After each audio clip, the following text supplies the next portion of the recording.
ba tong nakikita ko? O hindi pagod lang siguro to?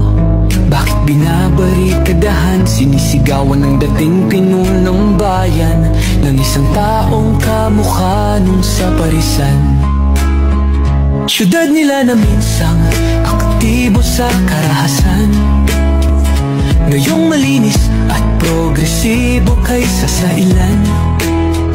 Sigaw nila siya na ang mamuno para mga durugista ay tumino.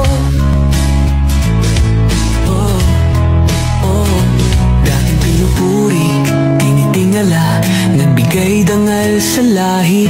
Pag may lumalapit, abote nga ang ngiti. Mahal